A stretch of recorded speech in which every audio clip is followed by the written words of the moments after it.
Yes. So is my screen visible now?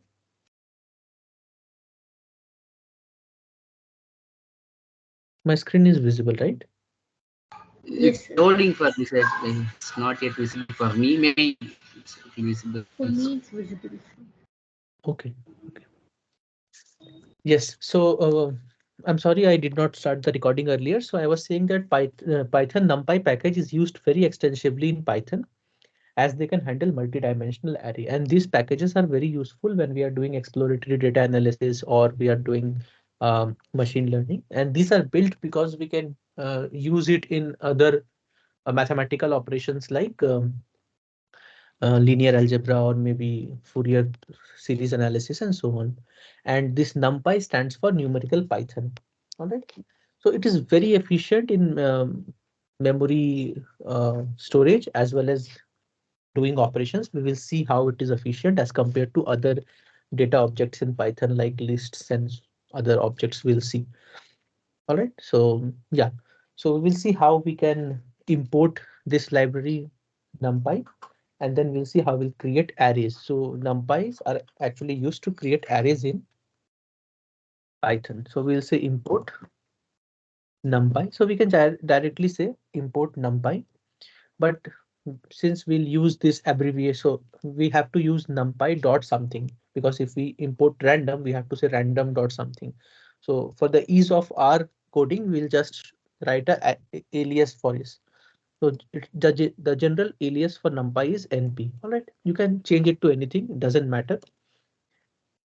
So whenever we want to use this package, we'll just denote np dot and we'll use the function inside numpy. All right. Now how will we create an array? So you see, you can create array in numpy in multiple ways. This is one such way of creating an array. So you can say np dot array and you can array array and you can pass a list. So you can pass any list. So I'll say 1, 2, 3, 4, 5. So this will create an array which is of one dimension. So this is a one-dimensional array. All right, and you can see if it is a one-dimensional array or not. So if you store it in a memory, so you say a equals to yes. We haven't Okay. spoken about array in previous classes. No, So is it a list? Array is a list. see, array is not a list. Array is actually so you see you can think of it similar to list, but it behaves very differently when you are doing operations, and you will see how it is different from a list. This array, when it is a one-dimensional array, it is known as a vector, and it is performs very similarly when we see other languages like C++ and all. So it stores data sequentially, but it has specific functions as with it so that you can utilize it for doing numerical analysis in Python. All right.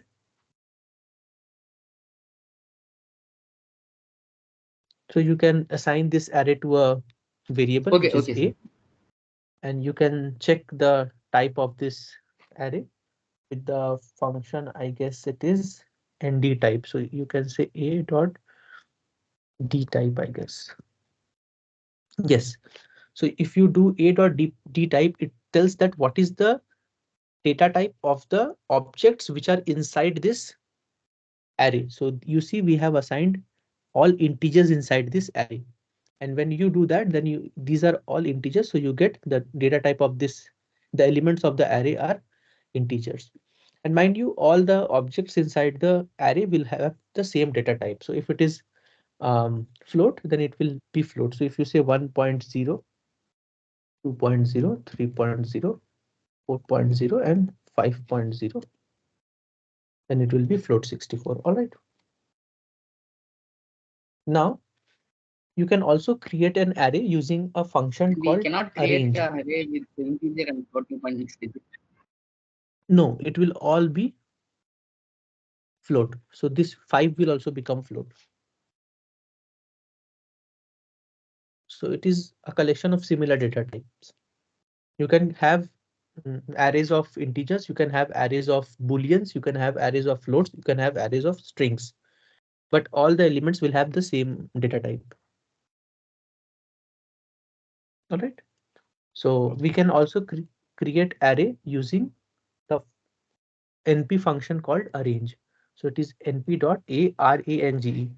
So we have used range initially when we were creating lists. So iterable objects, we had to use a for loop. So we did range. So this is a range, and there is one R, not two R. All right. And it is same start, stop, and step. So we'll say, so if you starts with zero, then you don't need to define zero. So what do I mean?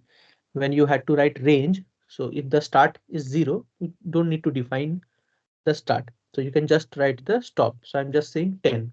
So when you say 10 and give print a, so you will get 0 to 9.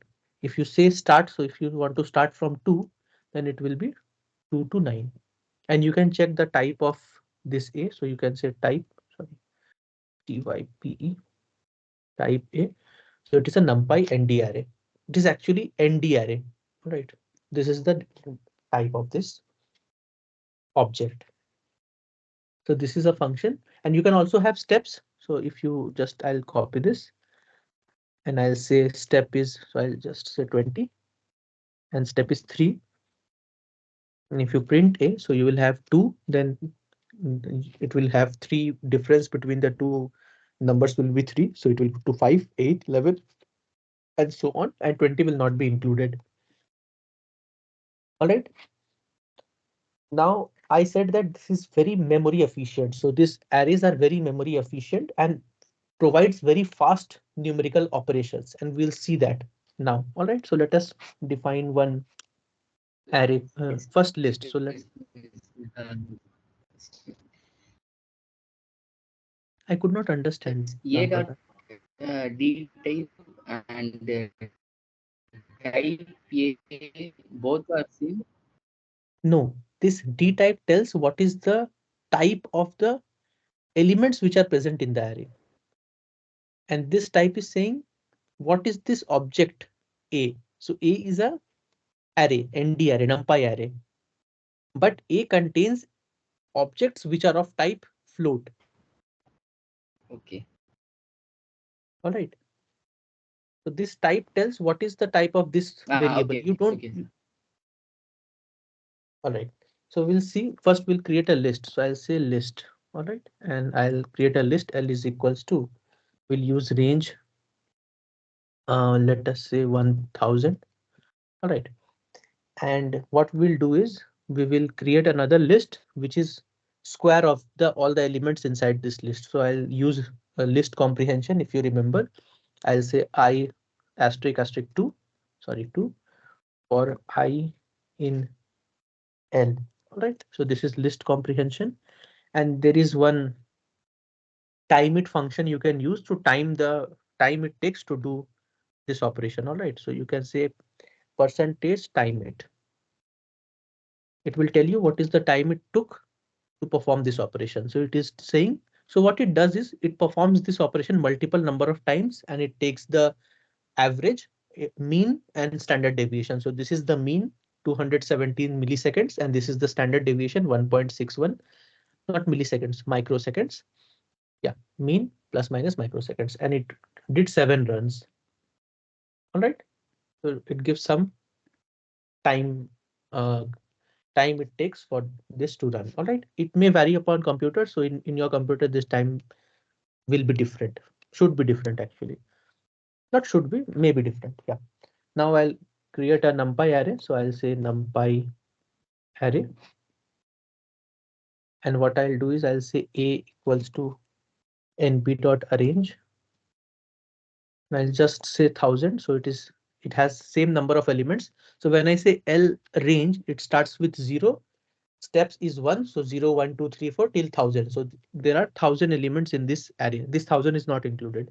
Not array, list. Over here also it starts with 0 and it goes up to 999. So this also has 1000 elements. All right. Now I'll do the same. So I'll create another. So we have not done this operation, but if you say a asterisk asterisk 2, so I'll just show you first. Suppose this is the a, and you can just see what is a. So you see A is an array 1, 2, 3, 4, and 5. These are the elements of the array. We have not done this now, but we'll do it. But since we are seeing how fast is a array, so I'll show you. If you do A asterisk asterisk 2, it means that you are taking individual element of the array and then squaring it. All right. So it is individual element operation. So when you do this, then you see 1 square is 1, 2 square is 4, 3 square is 9, 4 is 16, and 5 is 25. And you have a dot. When you have a dot, you should understand that this is not an integer, this is a floating point number. All right. So this is one operation, and we will talk about multiple operations afterwards, but we'll use it here. That's why I am doing it. All right. So I'll say A asterisk asterisk 2 over here. I have done it, and I'll again say time it. So what this is doing is it is creating one more array with the elements, just the square of the elements of A. And when you run this, you will see the time it is taking.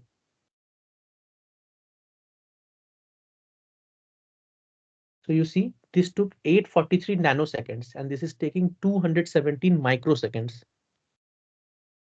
So you can see the difference when you are using a list and when you are using an array. What is the difference in time it is taking?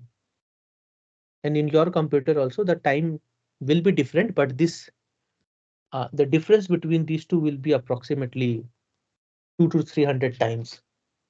So if you can mute yourself and tell me the time difference, so it is better. So the ratio, if you take, it will be approximately 300 to 400 times.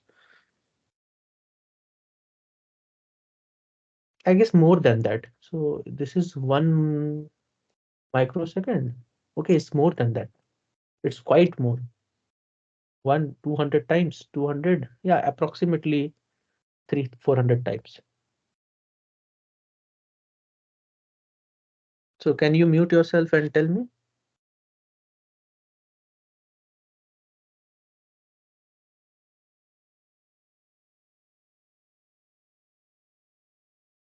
250 times more. Yeah.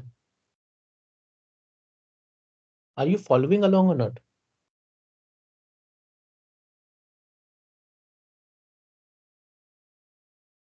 Hello.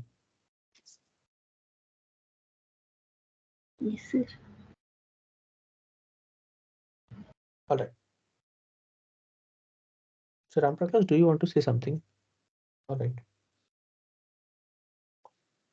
Now we have I'm created just an following your video.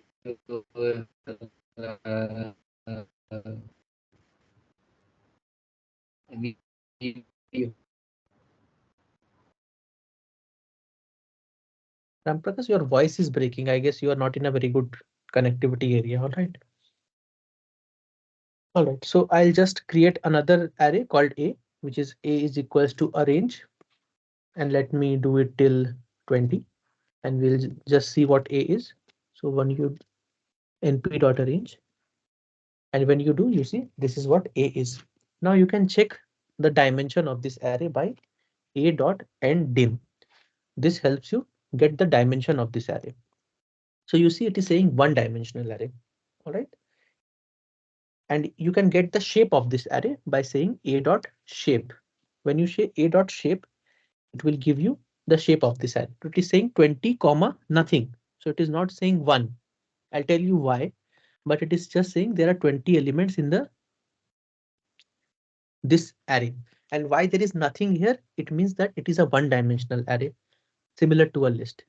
If there is a number after this comma, I'll show you how it is. So if you're saying b equals to, so we told you can create array like this also. So I'll just copy this. You see, this is one dimensional array, but if you want to create two dimensional array, you have to give two box bracket. All right, two box bracket. And then this is the first row. The first list will be the first row. And if you give another list, it will be the second row. 6, 7, 8, 9, and let me give it 0. Right. And I'll remove the decimal for now. When I print this B, then you will understand what this B is. So you see, this is the first row of the two-dimensional array, and this is the second row of the two-dimensional array. and the elements inside this must match. So it has 4 elements, sorry, 5 elements. This should also have 5 elements. All right. So this is a two-dimensional array. If you do b dot ndim, then it will give you 2 dimensions. So this is saying it is a two-dimensional array. You can have 3 dimensions, 4 dimensions, and so on, as many dimensions you need. And if you say b dot shape, then it will give you 2 comma 5. So it has 2 rows and 5 columns. All right.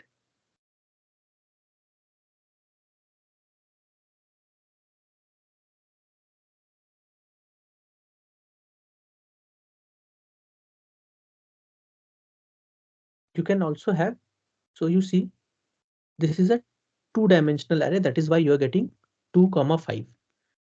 If you have three-dimensional array, you will get 3 numbers. So 1, 2, 3. You can do that and see. C is equals to np.arrange.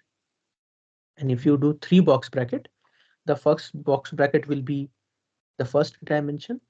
Then the second box bracket will be the not second dimension. It will be the second row. And the third box bracket will be, just 1 minute. What am I doing? Okay. Yeah, I'll show you what I'm doing.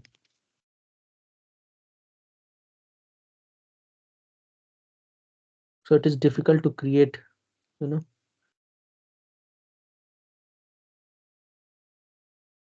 know, 9. So I'll say 0, 9.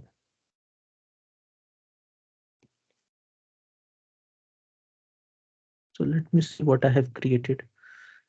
Mhm.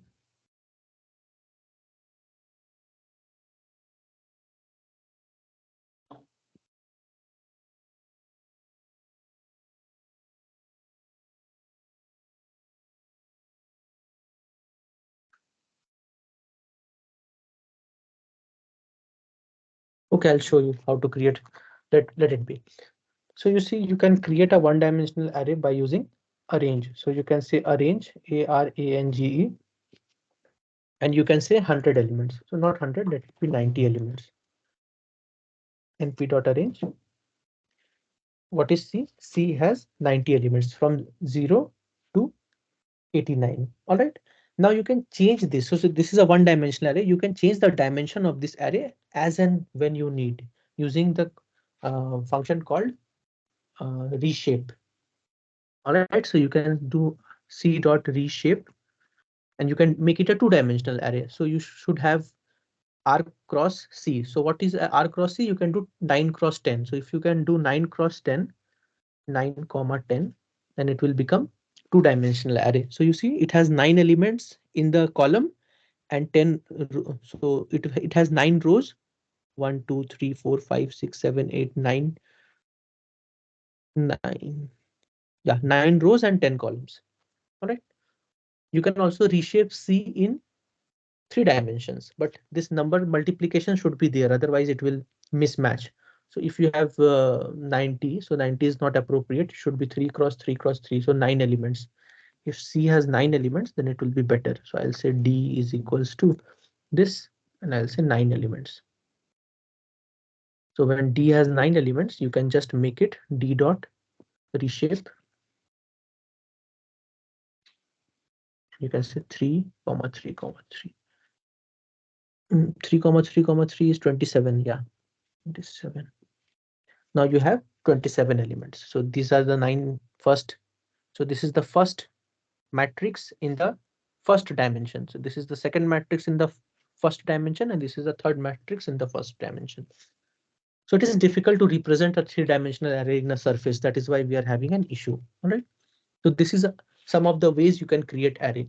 So what did you do? You had a one-dimensional array and you changed the shape of the array to make it a 3 dimension.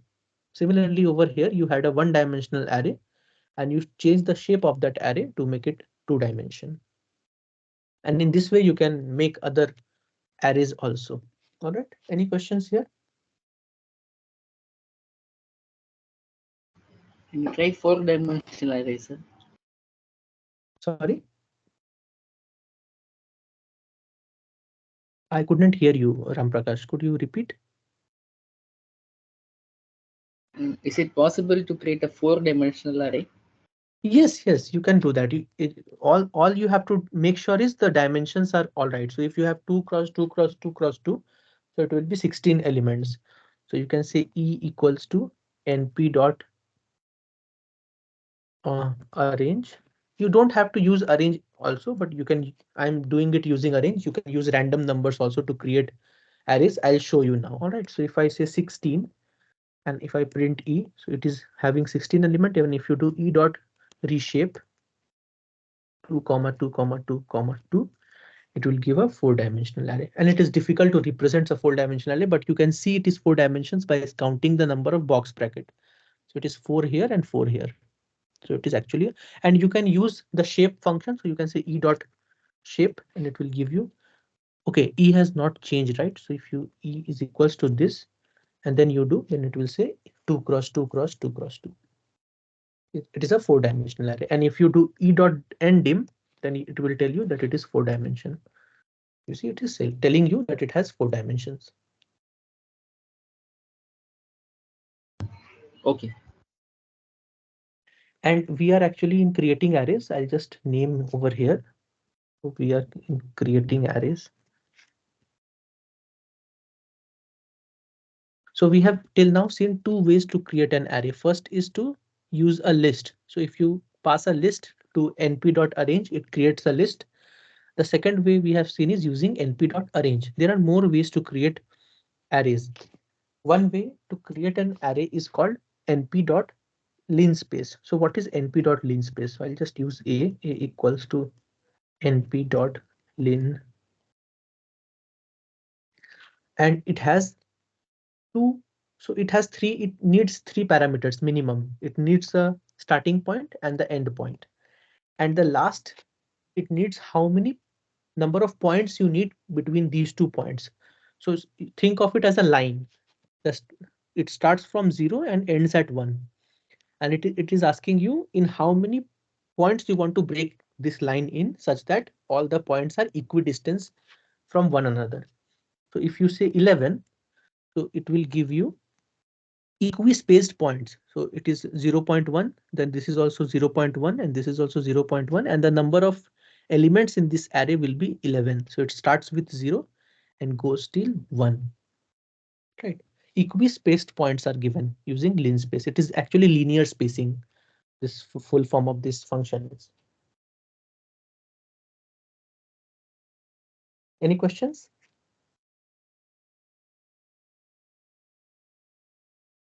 There are more inbuilt functions you can use. There is something called ones. So if you say ones and if you pass, so this ones requires the dimension of the array you want. So if you pass 7, it is telling that I want 1-dimensional array with 7 elements, and those elements are actually 1. So if you print a, so you see it has 0, 1, 2, sorry, 1, 2, 3, 4, 5, 6, 7. So there are 7 elements in this array and all are 1. Similarly, you can say you want 2 dimensions. So if you say 7 comma, so let it be 3 comma 4. So you want a matrix with 3 rows and, sorry, yeah, 3 rows and 4 columns. So it will give you 3 rows and 4 columns, all are having 1. And you should notice that it is 1 point. So it means that it is creating a floating array. So all the elements in this array are floating point number. Similarly, there is something called zeros. So if you say zeros, all the elements in this matrix will be zeros, will be zeros. All right. And you can pass any dimension. You can pass just 1 dimension or you can pass 2 dimension and so on. So why these are taking as uh, decimal numbers, floating point numbers, and this arrange is not giving floating point numbers. It is only giving uh, integer numbers.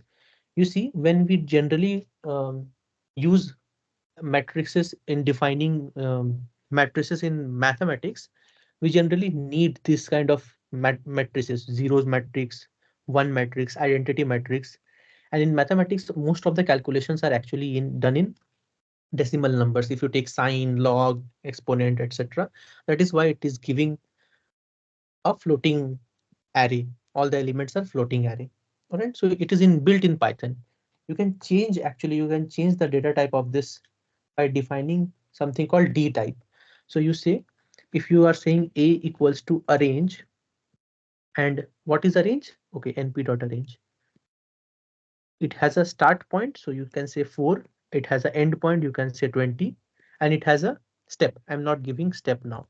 So if you run this, so it will start with 4 and end at 19. 20 is not included. Now you don't want this to be integers, you want this to be float. How do you do that? You just define inside this function. You say dtype, dtype equals to, and inside, um, so you make it a string inside uh, inverted commas. You should say float 64.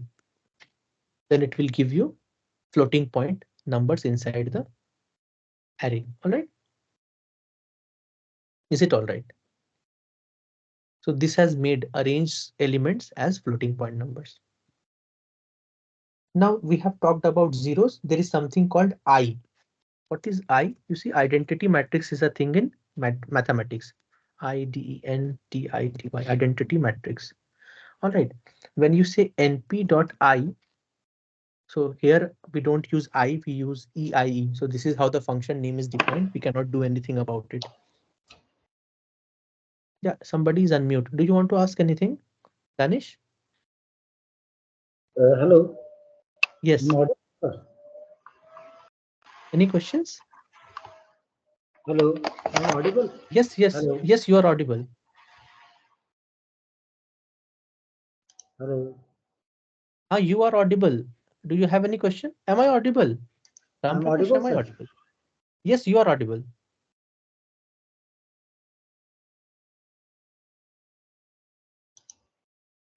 I can hear both of you, Shubham and Danish. Okay, I guess he cannot hear me. All right. So where was I? I was saying identity matrix. You see, you have to be careful what parameters these functions required. In arrange, it has start, stop, and step. In ones, it does just require one number which tells how many elements are there, or you give the shape of that matrix you want and it will give you those numbers. In linspace, it is not start and stop. It is the initial point, the end point, and how many points in between you want.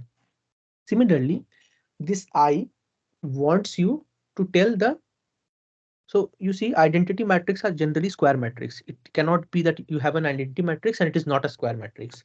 So it just requires you the number of diagonal elements you want. So in identity matrix, the diagonal elements are 1. If you don't know that, you can check in internet.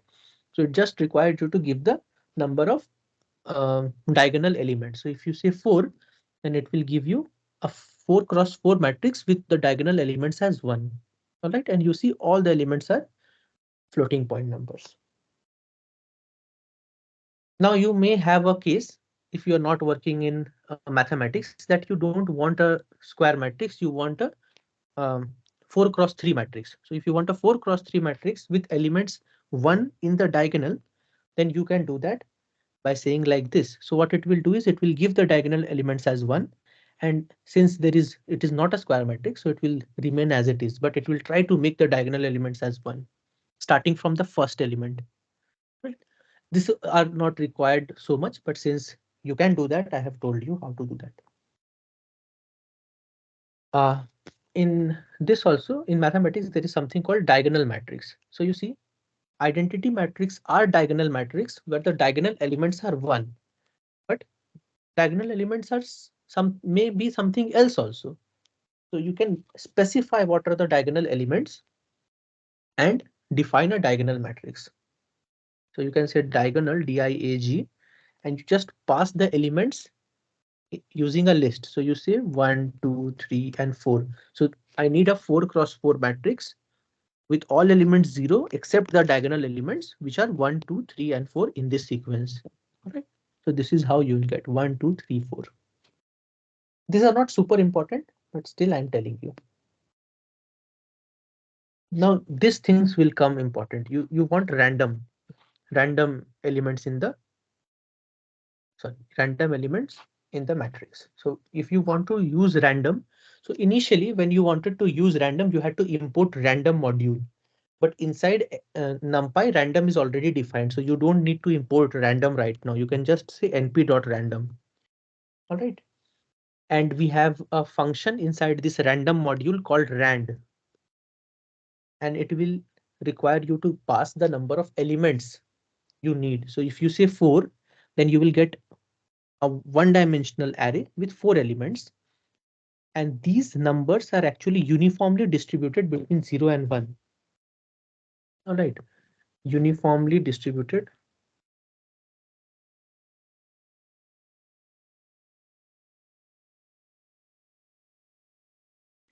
All right. So this is uniform distribution.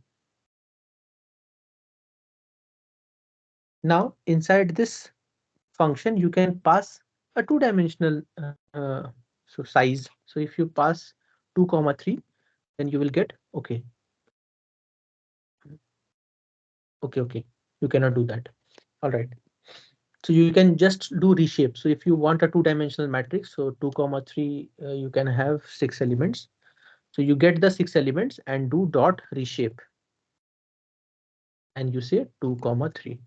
Then you will get a random element array with dimension 2 comma 3.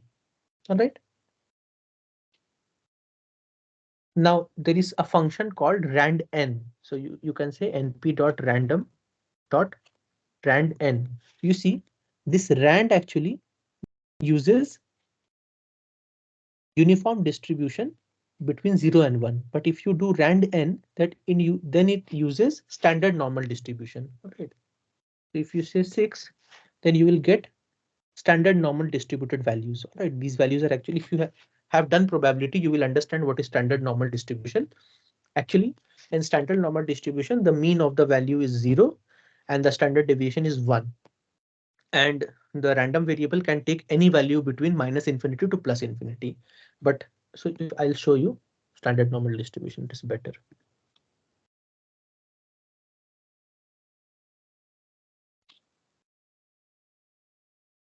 So you see, it is something like this.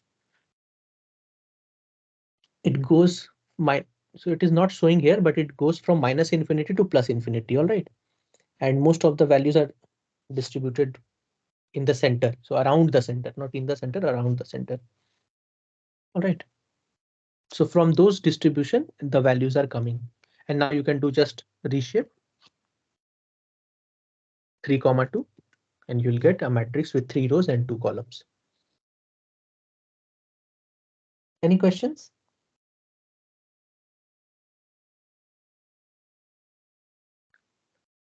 Now you can have an array.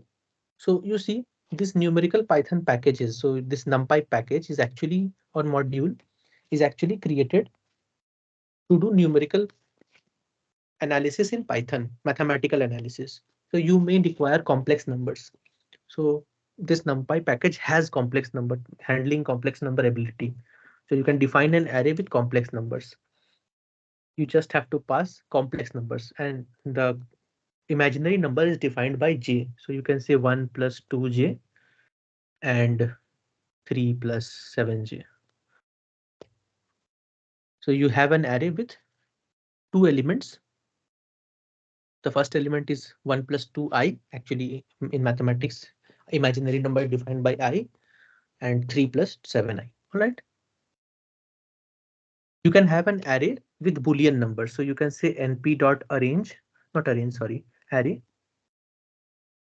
And you can have a array with Boolean numbers. So you can say true, true, false, false. And you have, so you can check the shape. So if you say a equals to this, and you can say a dot shape, then you see it is a one-dimensional array with 4 elements. You can also have arrays with string elements. So if you say a np.arrange, not arrange, sorry, array, and you can pass list of strings. So you can say Ram, then Arjun, then Shubham, then Pratibha, and you can see what S is. It is an array with strings. All right. Any questions?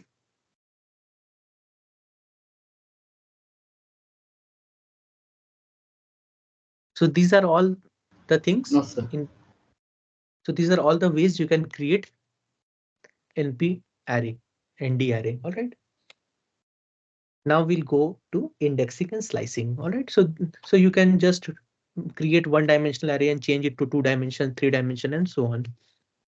Now, one thing I have not told you yet before going to indexing and slicing is, you see, when here we did shape, a dot shape, it gave you 4 comma and nothing was there.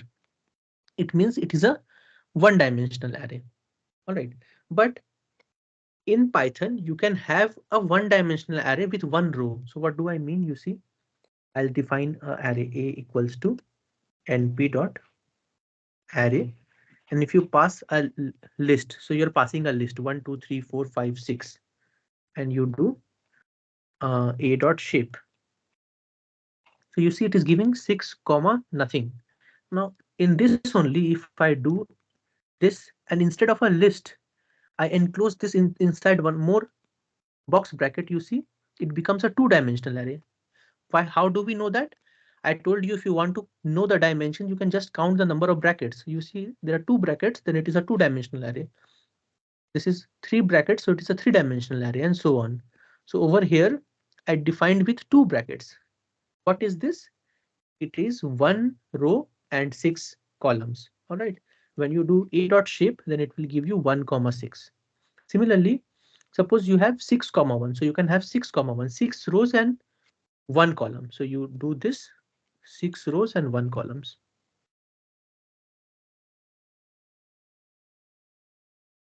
So when you do this, it is 6 rows and 1 column. So this is a 2-dimensional array. You can check a dot ndim. So when you do, it will give you 2. But over here, if you do a dot ndim, then it will give you 1. Right. So I have to break this. Right. So this is 1 dimension and this is 2 dimension. The difference being it has actually been defined in 2 dimension, but this was defined in 1 dimension. Yeah. So this is clear, right? What is 6 comma 1 and what is 6 comma nothing? This is actually a vector and this is a matrix.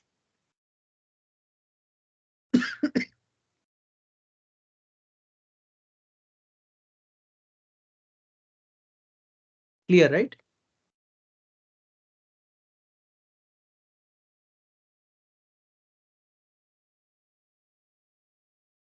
It would be better if you say yes.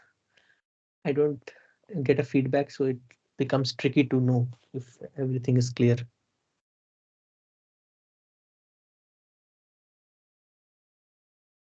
Am I audible? Yes, sir. Audible. Yes, sir. All right. Yes, sir. All right. So you can do indexing and slicing. Indexing and slicing as we have done in list. So it is quite similar to list, but you will see where does it differ in a little bit. All right. So I'll just define A again, arrange, and I'll say 10 elements. All right. So you can do A, and similar to string and list, we do box bracket, and you can say 5. When you do 5, then it will give you. So I'll just print A for better understanding. So it is saying this is 0th element. So I'll just say 10 comma 20. It is better. So this is the 0th element. This is the first element, and so on. When you do A5, then it is giving you 0, 1, 2, 3, 4, 5. This element 15. All right. So this is how you do indexing inside Python. Now you can have 2 dimensions. So this is just a 1 dimension array. You can have a 2-dimensional array. So let me define a 2-dimensional array. A equals to np.diag, and I'll say 2 comma 4 comma 6 comma 8 comma 10. All right. And if you see what is A, you can just do A. So this is my A. Now if you want to index inside this array, you can do in two ways. You can either do the first, so first index will be the row index and the second index will be the column index. So you can do 2 comma 2. So this is 0, 1 and 2. So this is the second row and this is the second column. So 6 will get printed. All right. You see 6 is getting printed. There is another way. You can do 2 and another bracket 2. In that also you are getting 6. So these are the two ways you can do indexing inside multi-dimensional array. It can be three-dimensional array. And you just have to do one comma over here or give one more bracket. All right. Now you can assign values to this arrays using this indexing. So you suppose you want to assign 2 comma 4 a value of 35. You can do that and a will be changed. You see 2 comma 4 the value has been changed from 0 to 35. All right, these were all about indexing. Now we'll talk about slicing. Now we have a, so I'll just do a is np.arrange and I'll do 10 to 30. So what is a? This is a. All right. Now I want to slice inside this array. And if you remember what is slicing in list and string, it is very similar to that. You just have a start, stop, and step. And inside that you have to give colon. So you can say from 1 to 8 with a step of 2. So it will go from to 1. So it will start at the first index and take 2 steps. Then it will go to this, and so on. Right. So you're getting 11, 13, 15, and 17. All right. If you do a, so this is very similar. If you do 1 to all, if you do 1 to all, it will start from the first index and then everything else.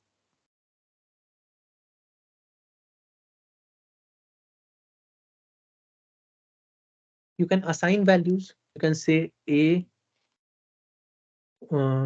5 till everything, assign np.arrange, maybe, I guess, how many elements will be there? 15. I guess this will work. Yes. So you see 10, 11, 12, 13, 14, and then starts with 0 because we have assigned from the, so you see 0, 1, 2, 3, 4. From the fifth element, I am assigning a new array from the fifth element till the last element. So 0, 1, 2, 3, 4, 5, 6 till 14. I don't know if it will work when the dimension does not match. So I'm checking if I'm changing the dimension, it is matching or not. So it is not giving, it is giving an error. All right. So when you're assigning it, the dimension should match. All right. Otherwise, you're changing the dimension of a, which is which we can do using some functions, not like this. All right. Actually, you cannot change the dimension of a once it is defined. You can just make a copy by changing the dimension. That is how it is defined.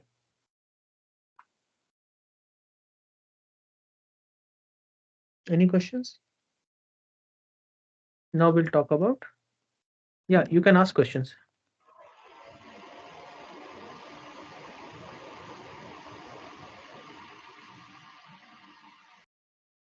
Danish, you have any questions? No, sir. Okay, so please mute yourself. So we will see what copies and views are. All right. Now I'm just defining a. So I have a. This is a. All right. Now I'll say b is equals to a from some value. So I'm saying b equals to some value of a. So I'll say from 5 to everything else. So what is b? We'll check. So this is what b is. Now this NumPy in Python is very memory efficient. What it is doing is it creates a memory for this array a somewhere in the memory.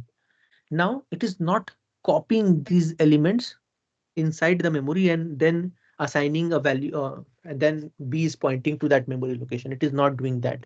What it is doing is a part of this array. So b is pointing to a part of that array. All right. So this array is not defined twice. So it is defined in the memory only once. And when you are saying b equals to a from fifth element till the last, b is just pointing to the same memory location, but it starts with 5. You can check that using a function called share memory. You can say np.share memory, and you can pass two arrays a comma b, and it will give you okay. Shares memory. Yeah, it will give you true. So actually, they're sharing the same memory location. No copy has been created. Now, if you make some changes in B, if you make some changes in B, you suppose you are saying B0 is now 100. Now you are modifying A as well. You see, B is modified, but your A is also modified. You see, A is also modified. Why? Because only one array was created in memory. Now, if you change a copy, so it was pointing to this. B was pointing to that same memory. And if you're changing B, you're changing A as well. You can change B like this also. So you're saying from 0 to 3, make it 100. So B will be changed and A will be changed. Why? Because they are sharing the same memory location. If you don't want to do that, if you want to create one copy of that array and then assign it to B, then you have to say B equals to A dot copy. And when you do that, then a copy will be created. If you check again, np.shares memory, it will give you false. Now, what is A? Let me first check what is A. You see, this is A. And what is B? B is this. All right. Now, if you change B, A will not change. So if I say B, everything inside B, make it 0. And when you see B, you see everything inside B has become 0. But A will not change. Why? Because they are not sharing the same memory. So what is copy and view? This view is actually, so when you say this A equal to, sorry, B equal to A, some part of A, B is actually a way to view inside A. B is actually a way to view inside A. But when you are doing copy, then you are actually creating a copy inside memory. So that is why I have written copies and views. Any doubt?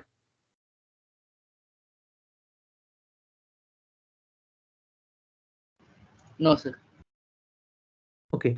Now we have seen indexing. We have seen indexing. Now we'll see some more logical, not logical, some more ways of indexing. So I'll just name it fancy indexing. All right.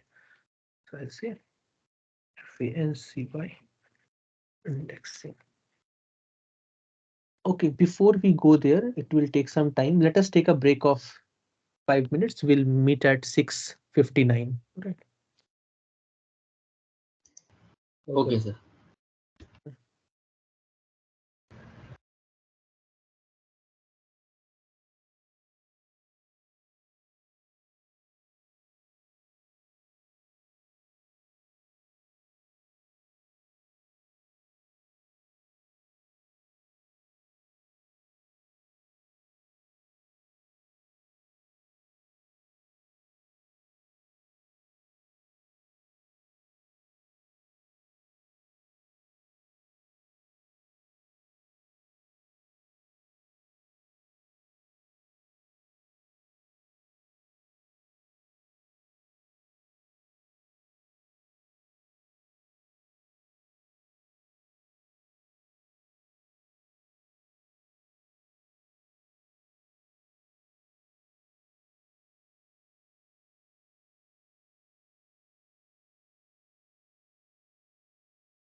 All right, I hope you are here.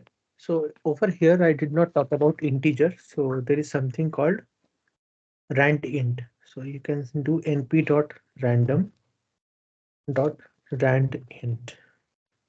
So what it will do is it will give you random integers and you have to specify the range. So suppose you want from within 10 to 100, how many integers you want? Say uh, 30 integers you want. When you do that, you get 30 integers in between 10 to 100. And since you have done np.random.randint, that is why it has been created a array. All right, so this we missed. Any doubt?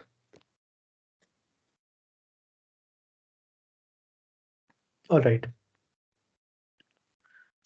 So I'm defining an array called A with this number, not number, sorry. So this is the array. It is actually random numbers between 10 to 100. How many numbers are there? 30 numbers are there. All right. Now you can perform operations and we will talk about operations later also. But since it is required here, I'm telling you, you can check if individual elements are greater than some number, or you can check less than some number. You can perform element wise operation. So one operation we are doing is we are checking if a number is greater than 50 or not inside this array. So what you get an array of booleans. It is true if this expression is true, and if it is false if that expression is false. I guess this is all right. So it is checking element wise. This is important. Is this okay?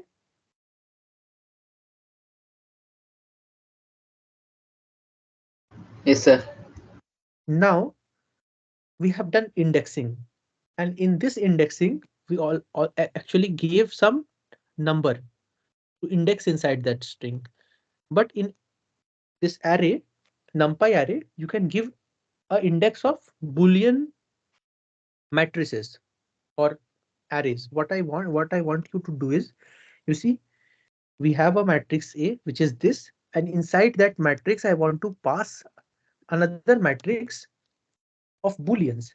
So whenever it is true, that element will be there. Whenever it is false, that element will not be there. All right, so 48 will not be there. You see, when you do this, you only get the elements which are greater than 50. And if you wanted to do this using for loop, you had to iterate over all the elements, but you could do this using a very simple expression. I'm not talking about the computational complexity. I don't know if it has increased or decreased, but it could have taken 3-4 lines. Here you did it in just one line. You can also do more things. What you can do is you can say if A is greater than 50, you make is some array. So you say B is equals to this. What will B be? B will be an array of booleans. All right. Now you have this.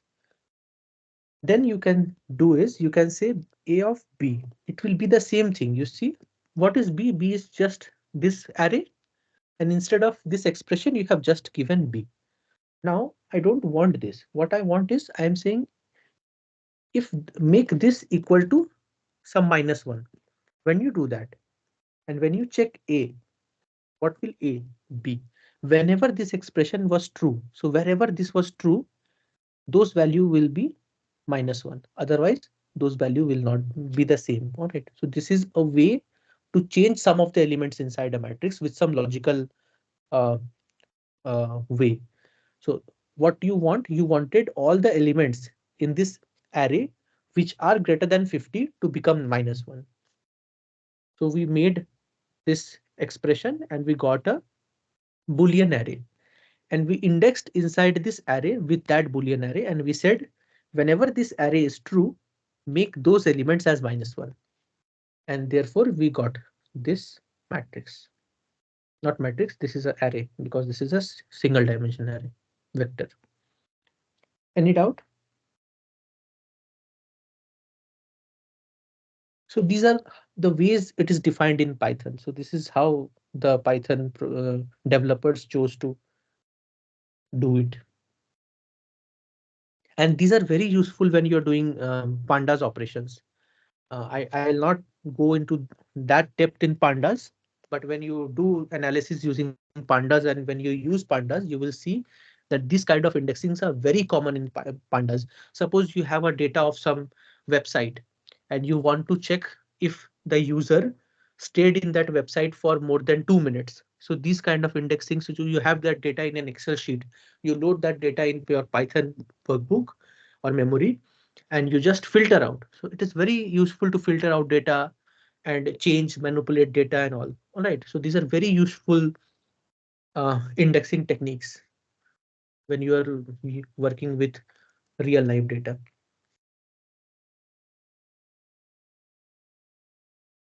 Any questions?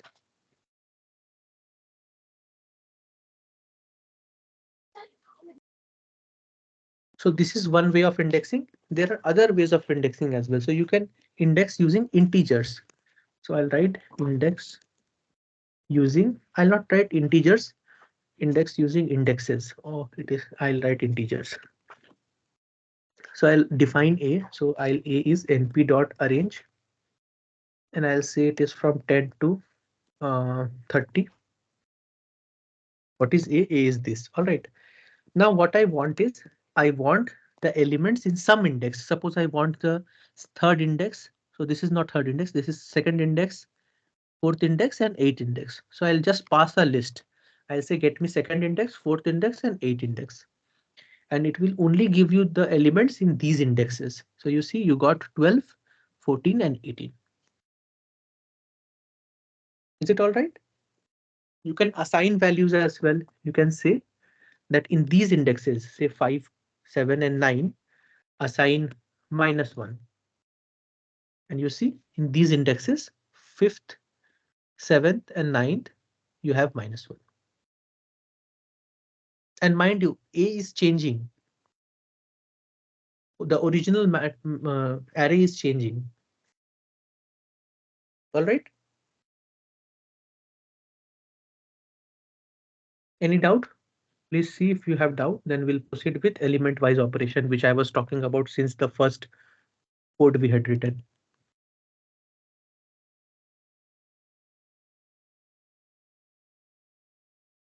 No doubt, right?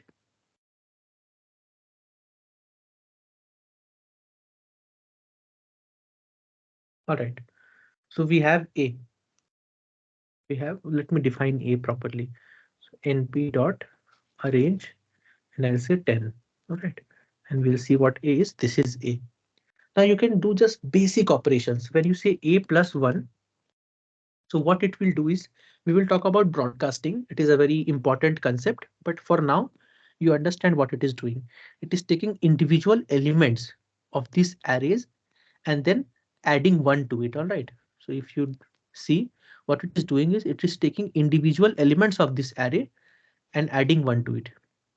Moreover, A is not changing because we have not assigned this value to A. So if you print A remains the same. This is just, this gives an array. This operation gives an array with element wise operations. So 1 is added to all the element in this array. Similarly, you can have multiplication. So A multiplied by 3. If you do that, all the elements will be multiplied by 3. Similarly, you can do that A divided by 3. All the elements will be divided by 3. You can do A power, so power 2. So all the elements will be raised to the power of 2. This is what we did here. A raised to the power 2. All right. So these are basic arithmetic operations. Any doubt?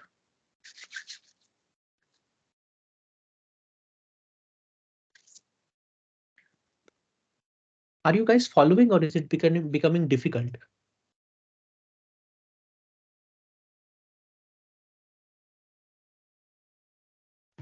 Okay, sir.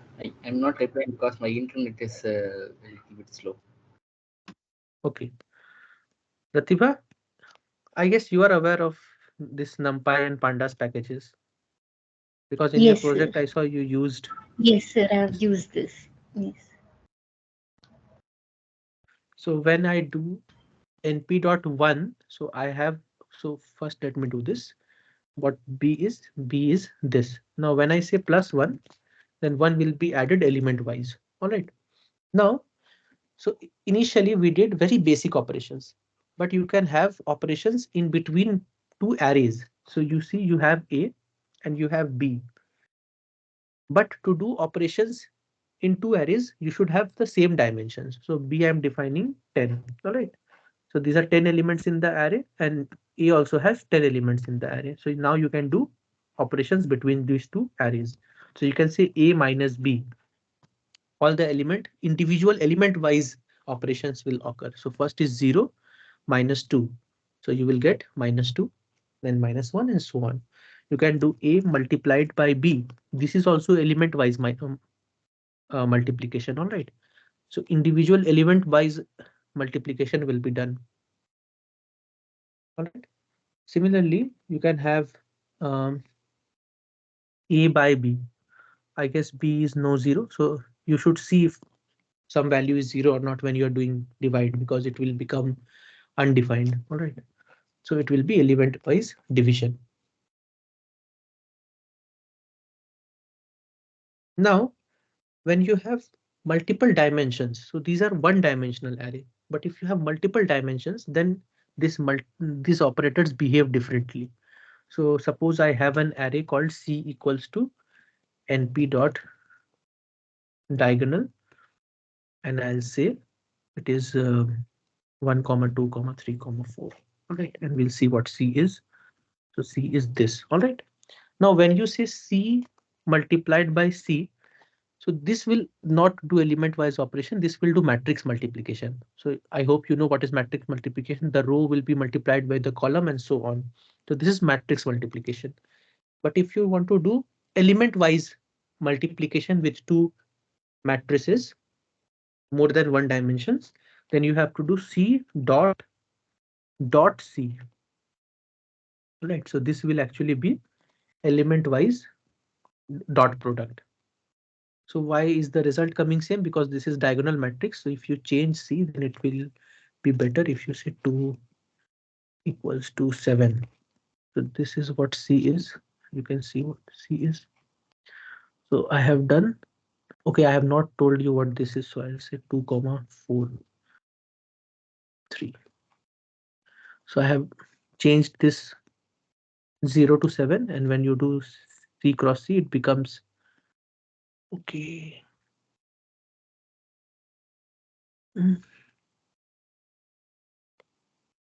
This will be multiplied by this, and this will be multiplied by this. I have to check.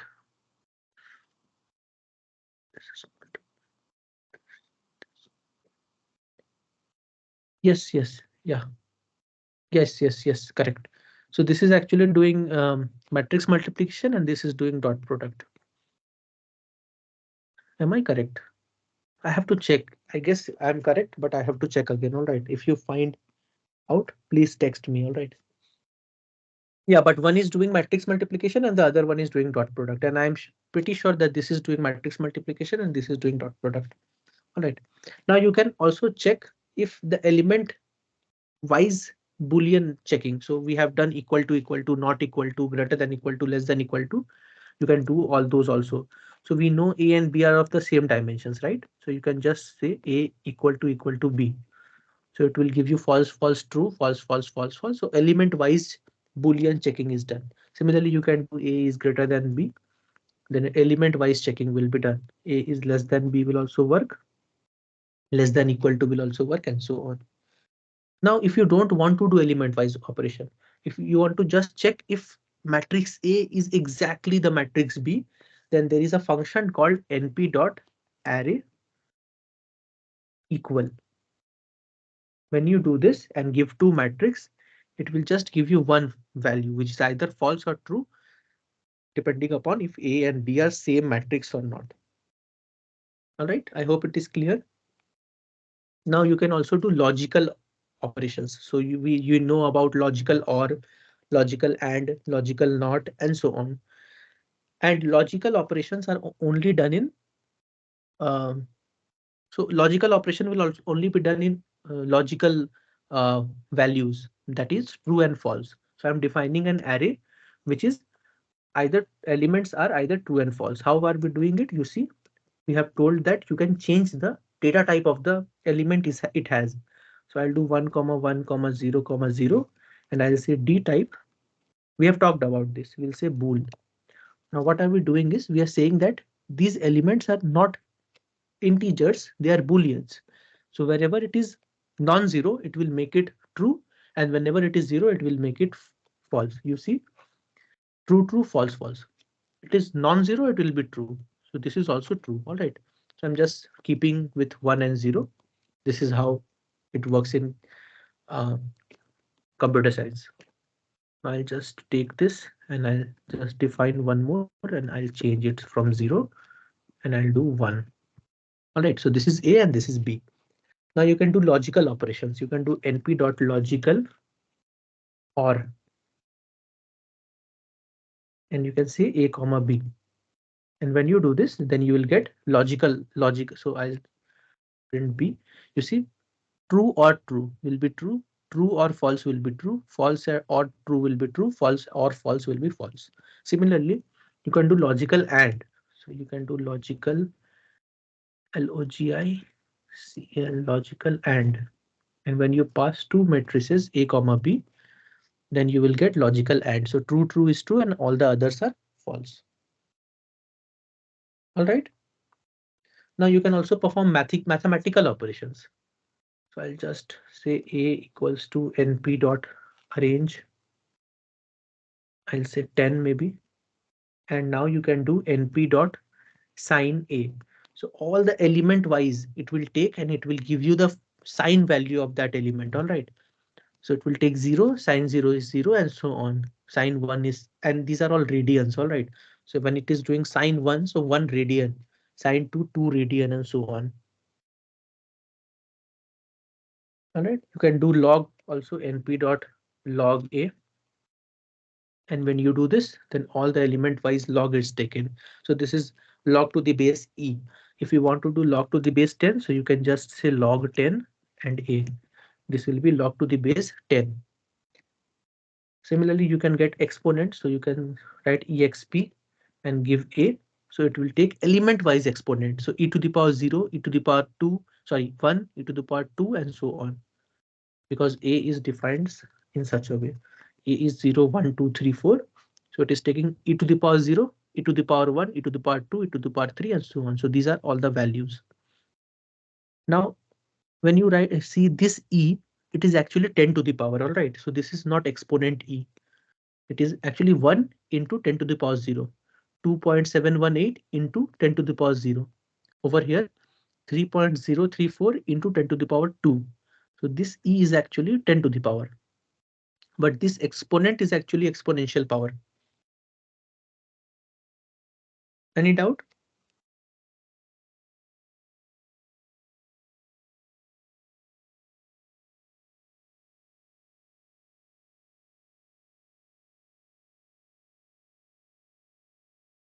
Now you cannot do these operations when these operations which we have talked about, addition, subtraction, multiplication, divisions, all element wise when the shape is not matching. So suppose I have np.arrange 4 and B is actually np.arrange arrange 5. And what are you doing? You're doing A plus B. So this will not work because there is one element more in B. How can you do element wise operations? All right.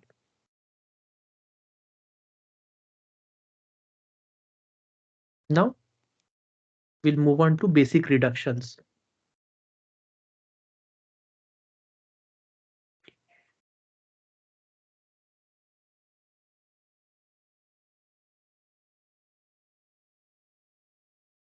Do you have any questions?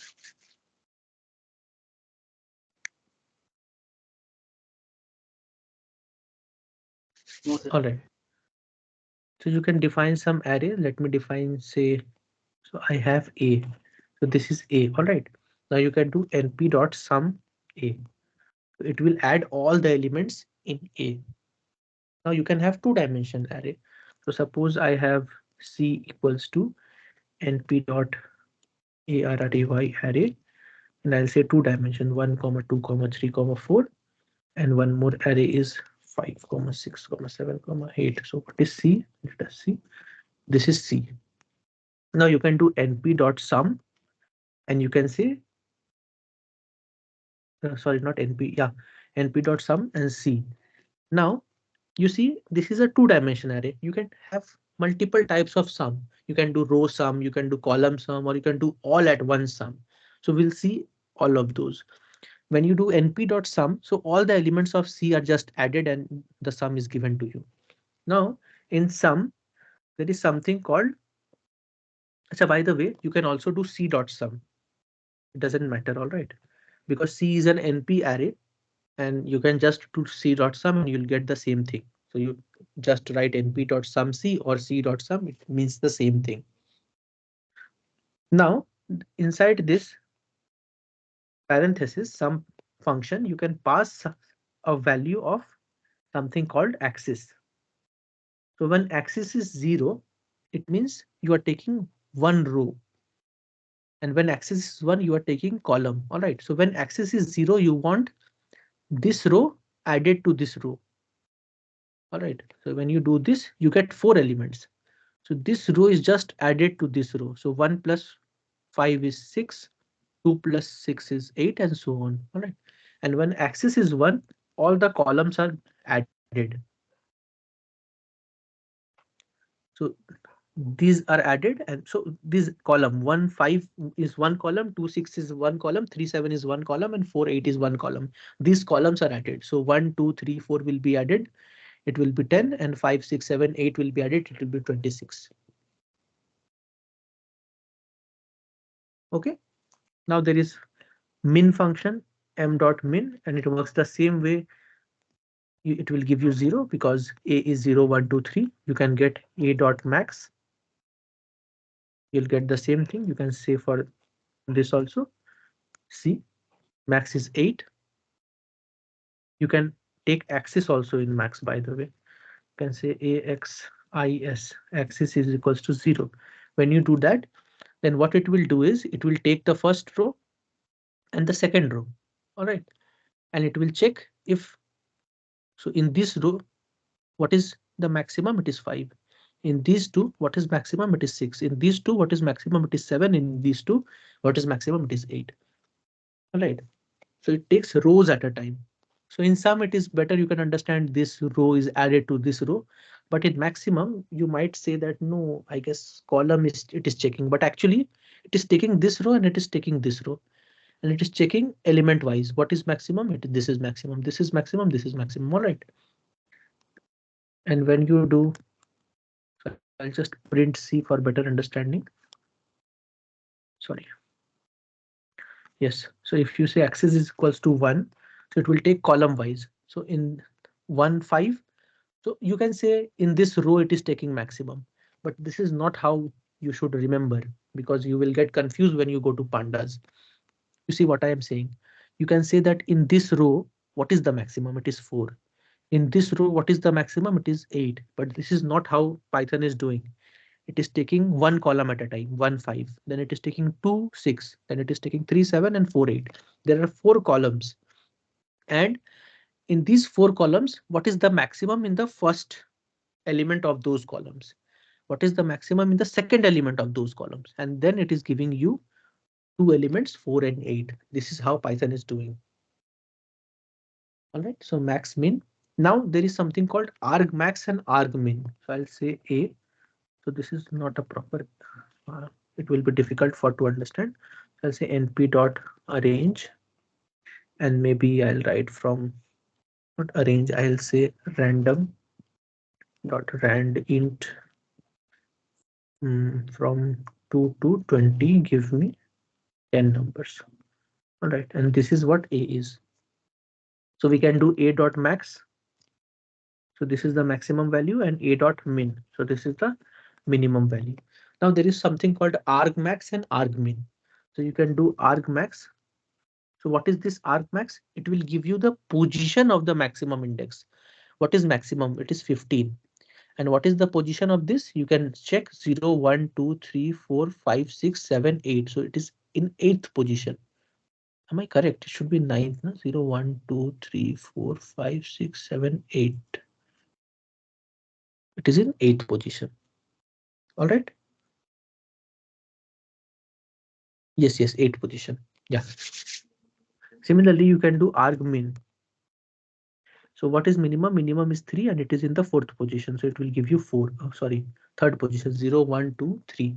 So it is in the 3rd position. So it will give you the positional index of the minimum value or index of the maximum value, argmin and argmax. Now there are some logical operators.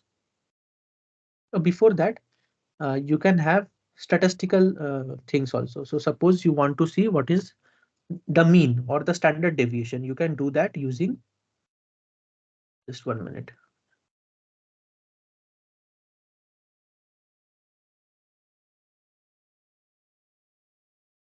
Yes.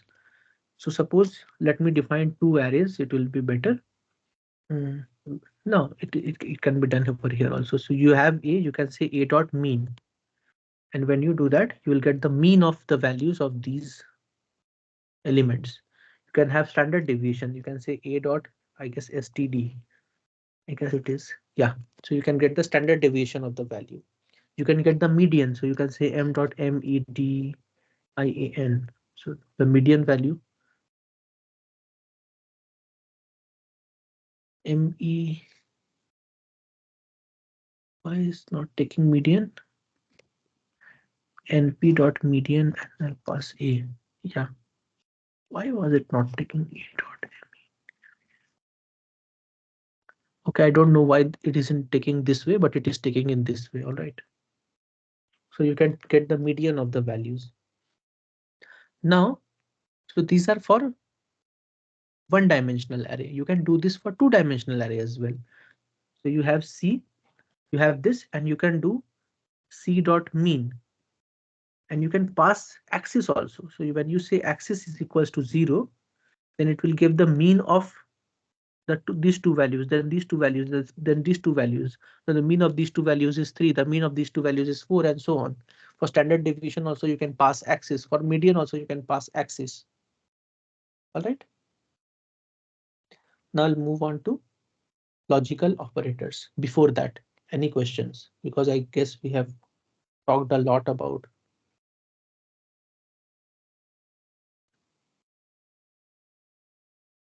Any doubt?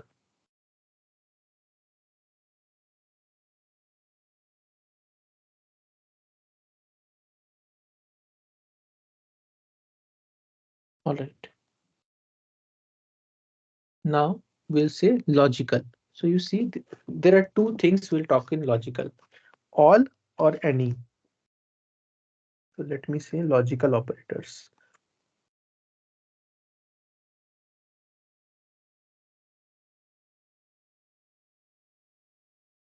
So there is something called np.all. What it does is it checks if all the values are true or not. Suppose you have true, true, and false. It will give you false because all the values are not true. Similarly, suppose this was true, then it will give you true. So it just checks if all the value is true or false. Now you can have a value of any. So this is checking if any of the value is true or not. Yes, it is true, so it will give you true. And if any of the values are not true, then it will give you false. All right.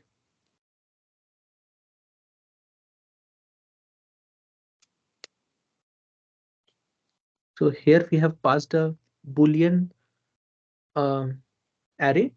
You can pass some expression also which gives a Boolean array. So we have a greater than 5. So if you do that, then it is a Boolean array. So you can do np.any and then just say a greater than 5.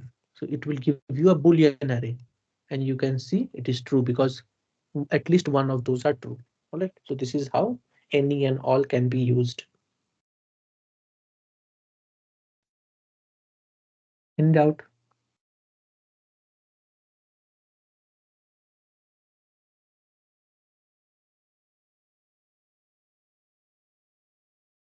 Now we'll see broadcasting, which is a very important concept in Python. All right. You see, before going to broadcasting, any doubt? So in Python, when you add two arrays, if the array's dimension is not matching, Python actually broadcast it to match the dimension. But so what do I mean? You see, when you say a dot ndim, it is giving you 1. But if this is 2, so suppose I am saying a equals to np dot arrange maybe 10 values, and b equals to np dot arrange 10 values. All right.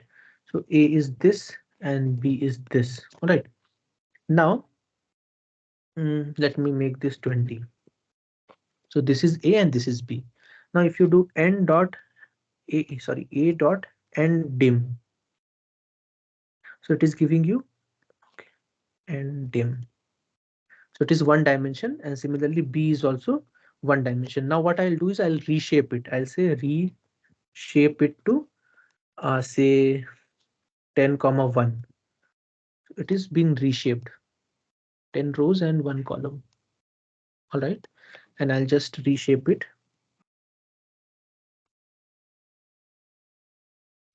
10 comma 2. Okay, yes, yes. Now if you do b dot ndim, it is why it is 1, because I have not stored it to b equals to this and a equals to.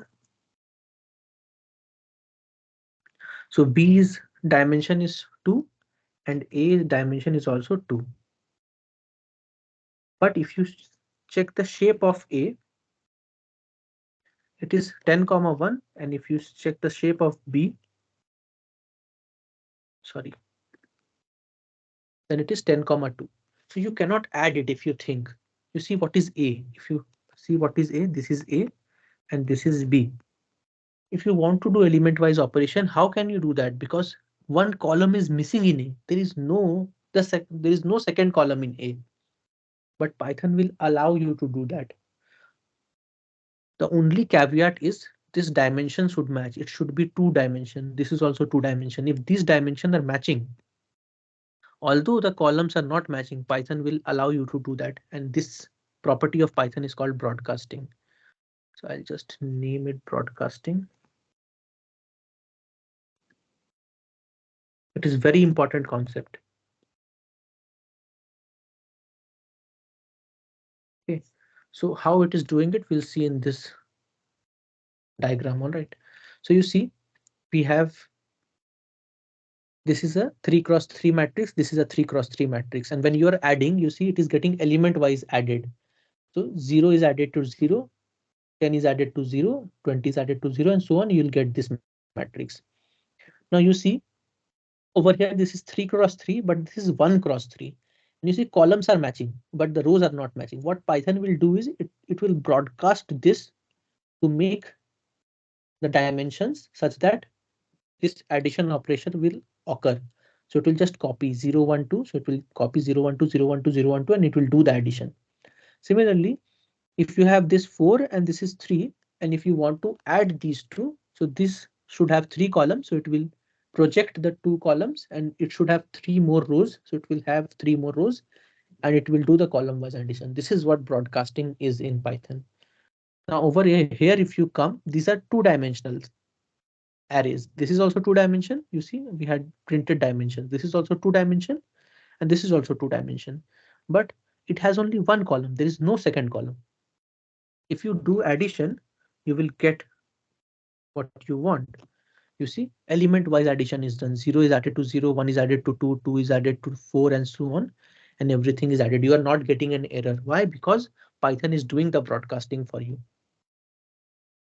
If you go back and see, what it is doing is you have column, one column is not there. So it is broadcasting one column for you with the same values as the first column. And then you can do the broadcasting. Any doubt?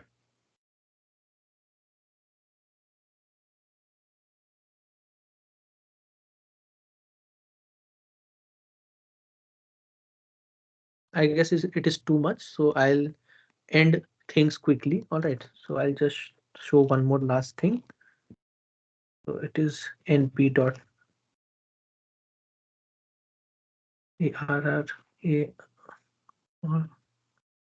random.randint, say 10 comma 100, give me 30 values. This is a. So you see we have a. So broadcasting we have completed. Any doubt in broadcasting, because this is very important concept in Python.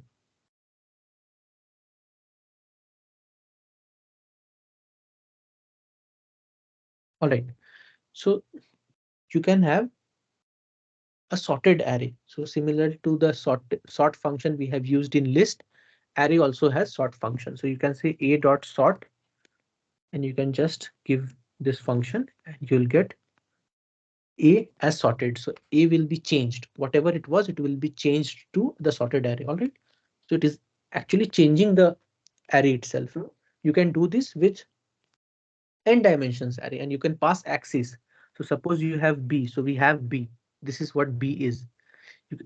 This is already sorted, but you can do reverse also. So you can do b dot sort, and you can just say axis equals to 1, and you can say reverse equals to true.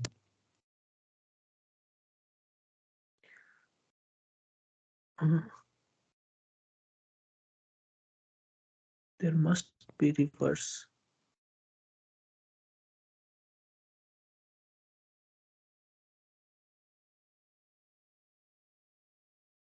Or you can just check by using help.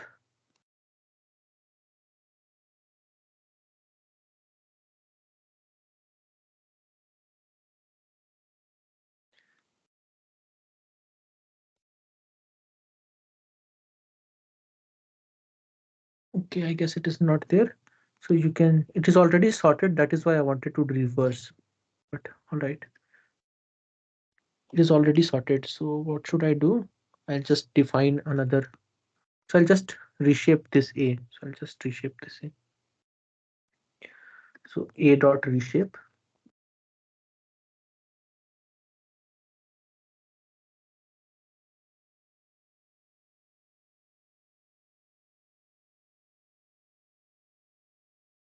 So it has 30 elements, right? So I'll make it 3 comma 10. So this is what A is. You see, these are random numbers. These are no order. So you can sort. So A dot sort, and you can say axis equals to 0. So what it will do is it will take rows. So it will take this row, take this row, and take this row, and it will sort the elements in the first column of those rows, and so on. So you see what A is now. Okay, when you use sort in n dimensional array, it will actually flatten it and make it in one dimension, right? All right, so it was my mistake. I'm sorry. Yes. The last thing I wanted to talk about is changing of size. So you see, we have talked about reshape. So now A over here is one dimension. You can make it in any dimension, right? So you can make it in 2 dimension. You can use reshape. When you reshape, I'll just say 3 comma 10. Now it will be in 3 comma 10. Now if you want to flatten it, so you see you have actually changed from 1 dimension to 2 dimension. Now you want to change from 2 dimension to 1 dimension. How can you do that? You can actually do that by using a function called ravel. What it will do is it will change from any dimension to 1 dimension. All right. So it will make A as this. So A will not be, A is also getting changed. All right. So reshape was to change from 1 dimension to any shape you want, and ravel is to change from any dimension to 1 dimension. Now there is something called transpose. How can you transpose a matrix? And before transforming, you should have a 2 dimensional matrix. So I'll just make A a 2 dimensional matrix. So A is this. You can check what is A. Okay. I'll just why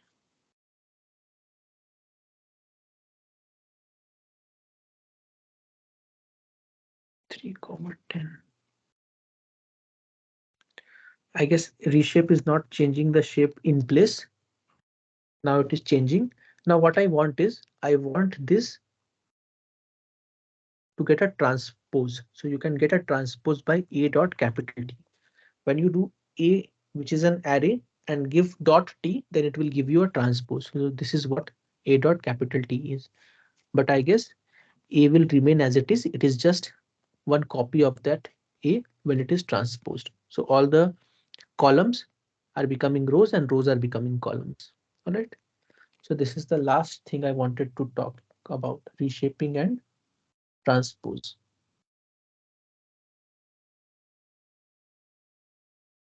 And one more thing is there, you can add new axis. You see, A is actually 2 dimension. What if you want to increase the dimension of A? You can do that by just saying A colon comma np dot new axis, new axis, np dot new axis, new axis. When you do this, then the dimension of A increases. You see, this is a 2 dimensional matrix, 2 dimensional array, 2 brackets are there. This has 3 brackets, and if you check a dot ndim, then 1 dimension. Okay, we are not storing it. So if you store, then 1 dimension has increased. So you can change the dimensions of matrix in this way. So not matrix, arrays in this way. Any doubt?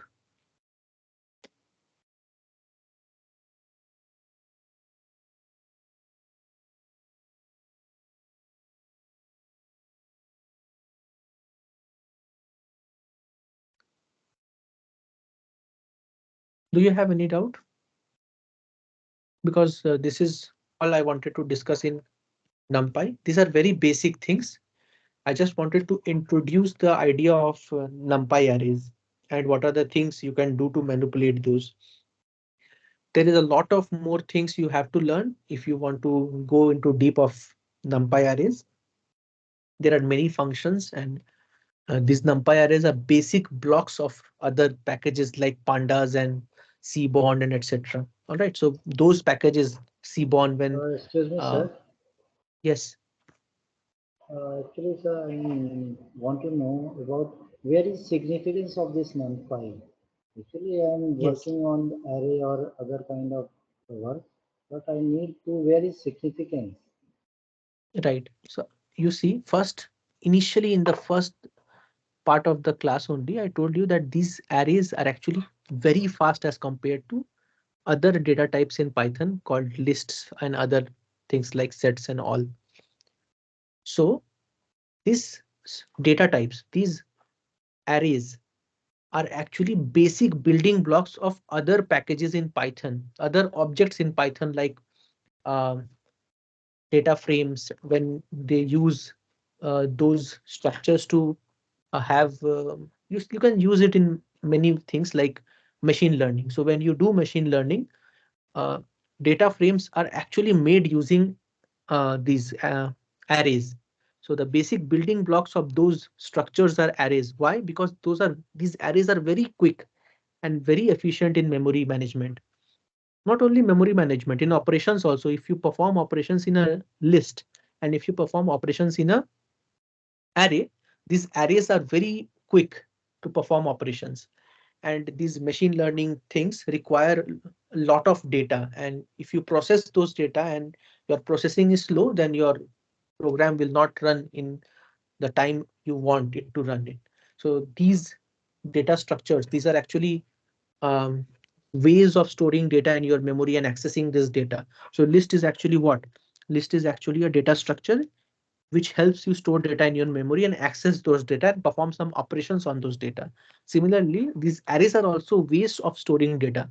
There are mathematics behind how arrays are stored in data. How are you retrieving these elements inside from the memory? How are you performing operations between two data types which are same over here I'm talking about arrays.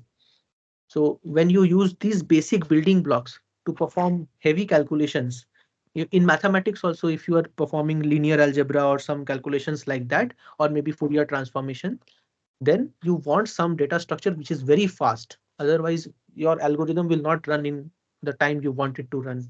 In that case, these are very efficient. Okay, thank you, sir. So you can do everything with list what we are doing with uh, arrays. All can be done, but the thing is, it is very fast. The thing is that it is very efficient in managing memory and doing operations. So today we are complete NumPy and Panda we have Yes. not started, no? Tomorrow we'll talk about pandas. So this course was not designed to talk about pandas and numpys. I had just kept a bit introduction of that libraries. Okay, sir. So I'll just give the attendance. So Danish is here. Mm, Ram Prakash is Pratibha is here. Yes. And Ram Prakash is here. All right. If you have any doubt, then yeah, Ashok Vardhan is here. I have given attendance, I guess. Mm, Just 1 minute. Yes, yes. Any doubt? No, sir. Thank you, sir. All right. So for the certificate, when can we expect any What expected certificate? Like certificate? 1 month? Uh, No, no, no. It will not take a month. I'll communicate the participants' name who are eligible for the certificate to ISIS, and I guess they will be sending the certificate, and it will not take more than 3 weeks, I guess. I am not sure because that is not my. I'm not involved in those certificate uh, issuing, but I will stay in touch with you if you are not receiving certificate in time. That I can do. Excuse me, sir. okay.